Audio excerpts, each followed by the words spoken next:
నాకు ఈరోజు బాధాకరమైన విషయం. ఎందుకంటే, నా వైఫ్ హైదరాబాద్ వెళ్తుంది.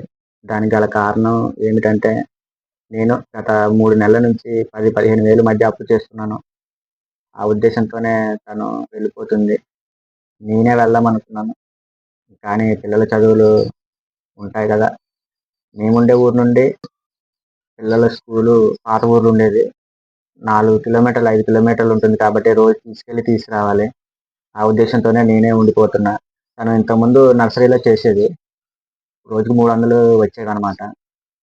అవి ఎప్పటికో నెలకో, 2 నెలలకో ఇస్తారు. గత రీసెంట్‌గా ఇల్లు కట్టుకున్నాం కాబట్టి 5-6 లక్షలు అప్పయ్యాయి. అవి వడ్డీతో కలిపి ఇప్పుడు 7 అయిపోయాయి. ఈ ఫ్రీ బస్ వచ్చిన తర్వాత నుంచి కూడా కనీసం ఒక 300 రావడం లేదు.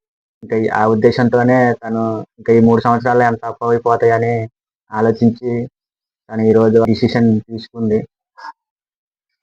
సమ్మర్‌లో పిల్లల చదువు అయిపోగానే సమ్మర్‌లో నేను కూడా వెళ్ళిపోతాను. ఎందుకంటే ఈ ఆటో వల్ల ఏమీ రావడం లేదు. నాకుండే అప్పులు నెలకొచ్చి 20, 25 మధ్య ఉంటాయి. కానీ నేను 10,000 కూడా తేవడం లేదు. దానివల్ల అప్పు చేయాల్సొస్తుంది. మరి ఏం చేస్తాం? ఒకళ్ళు లబ్ధి పొందాలనంటే ఇంకొక బతుకుల మీద కొట్టాలి కాబట్టి తప్పదు. ఇక నుండైనా ప్రభుత్వాలు మారి రాజకీయ లబ్ధి కోసం కాకుండా మాలాంటి కుటుంబాలు కూడా చూస్తారని ఇక మీద నుంచి మాలాంటి కుటుంబాలు ఇంకా ఎన్ని అప్పులైపోతాయనే భయం గూడా ఉంది. కానీ ఇంక రేపటి నుంచి నేనే పిల్లల్ని చూసుకోవాల్సొస్తుంది. మా పాప చిన్న పాప. తనకు కూడా జడలు వేయాల్సొస్తుంది. ఇంత దారుణమైన పరిస్థితులు వస్తాయని నాకు తెలీదు. అది ఎలాగంటే నాకు గత 6, 7 సంవత్సరాల నుంచి చెక్ బౌన్సులు కాలేదు. కానీ ఈ నెల విపరీతమైన చెక్ బౌన్సులయ్యాయి. లోన్‌లున్నాయి బయట.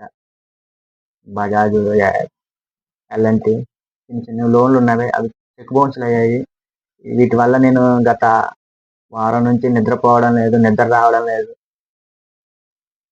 సో, అలాంటి దారుణమైన పరిస్థితులున్నాయి కాబట్టి ప్రభుత్వాలు ఇక నుంచైనా ఈ ఫ్రీ బస్సులు రద్దు చేస్తారేమో చూడాలి.